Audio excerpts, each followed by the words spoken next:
Salve, meus amigos, minhas amigas, professor Felipe Fazolino na área, mais uma vez, planos de história no ar, e a gente tá seguindo aquela sequenciazinha que começamos no último vídeo, essa sequenciazinha aqui de história do Brasil para quem tem pressa para o UERJ. Mas também serve para qualquer outra coisa. Assista o primeiro vídeo, o cardzinho tá aqui, que lá você já vai ver o recadinho dessa série. Essa aula daqui é uma das mais importantes porque a gente começa a perceber como que a história do Brasil foi se degringolando na saída do sistema colonial até chegarmos ao tal período imperial, primeira fase do Brasil independente. Mas calma, vamos chegar lá ainda, porque a gente começa a afirmar, tendemos a afirmar que a chegada da família real portuguesa aqui em terras brasileiras em 1808 é considerada como o início do fim do período colonial.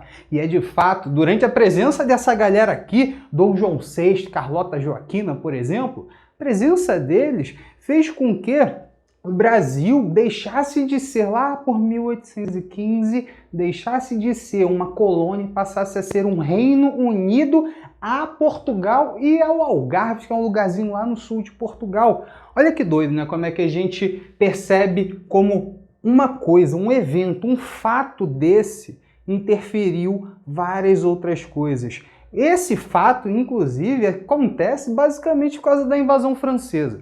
Tu tem que lembrar que por volta do final do século XVIII, com a Revolução Francesa, e depois com a ascensão de Napoleão à França, a Europa se desequilibrou. As forças europeias se desequilibraram por causa do surgimento de um governo que, do Napoleão, vai se tornar um império, mas um império não absolutista, como os impérios da Prússia, da Áustria, que rivalizavam com a França. A França está surgindo como uma megapotência, inclusive, megapotência militar. Tu vai se ligar que a França, conforme foi aumentando seu poder com Napoleão, foi estendendo seus interesses na Europa por base da força. Esses interesses acabam interferindo diretamente a quem? Eu, você, meu pai, minha mãe? Não, a Inglaterra. E a Inglaterra ela já percebe essa movimentação francesa, essa movimentação napoleônica. Até que em 1806, Napoleão, antes da invasão francesa, tá? Napoleão, em 1806, estabelece o bloqueio continental, que tu se lembra, tá careca de saber, que foi aquele bloqueio comercial da Europa com a Inglaterra. Qualquer território que fizesse comércio com a Inglaterra seria invadido e oprimido, obviamente, pelas tropas francesas comandadas por Napoleão. Adivinha quem é que não tem condições de parar de fazer comércio com a Inglaterra? Adivinha quem é que também está sofrendo pressões pela Inglaterra para não cessar esse comércio igual a França está mandando? Portugal, cara.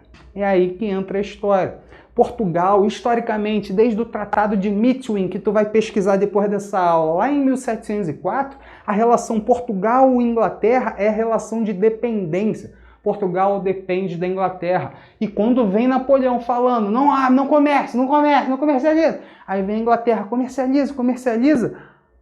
Dom João, que já é o príncipe regente, não era rei, era príncipe regente, a mãe estava viva ainda, tá pressionado, cara, tá em cima do muro, não sabe, se correr o bicho pega, se ficar o bicho come. E aí? Para que a gente está fazendo isso? Na verdade, a Inglaterra, pela aproximação com Portugal, vai fazer uma negociação muito famosa, conhecida como Convenção Secreta. Deixou de ser secreta. Meu Deus, essa piada é muito ruim.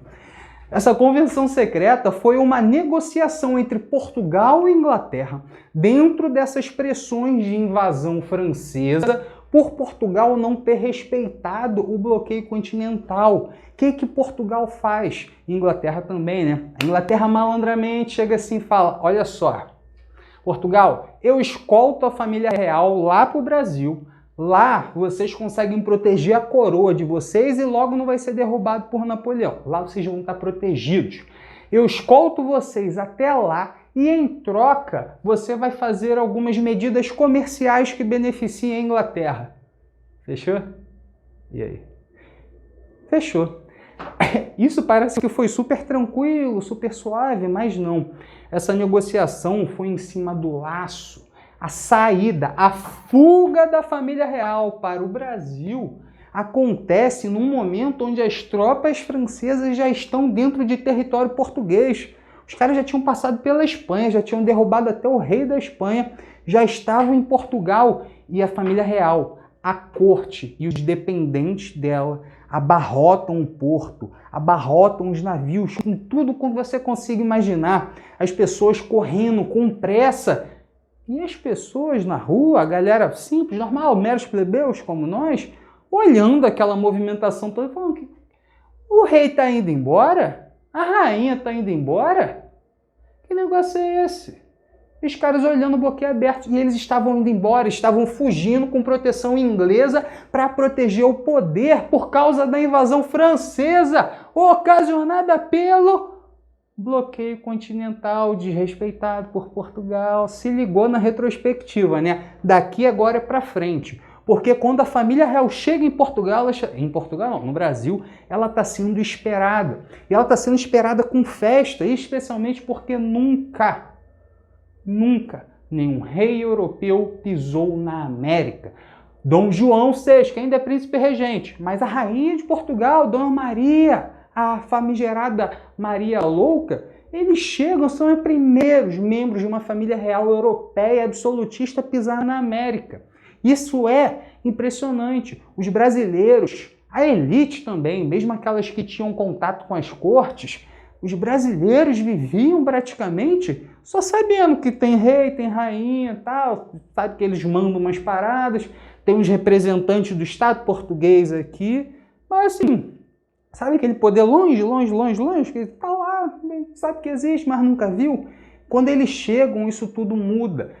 Especialmente porque as pessoas pensavam assim, cara, família real, aí na moral, o maluco deve, porra, sinistro.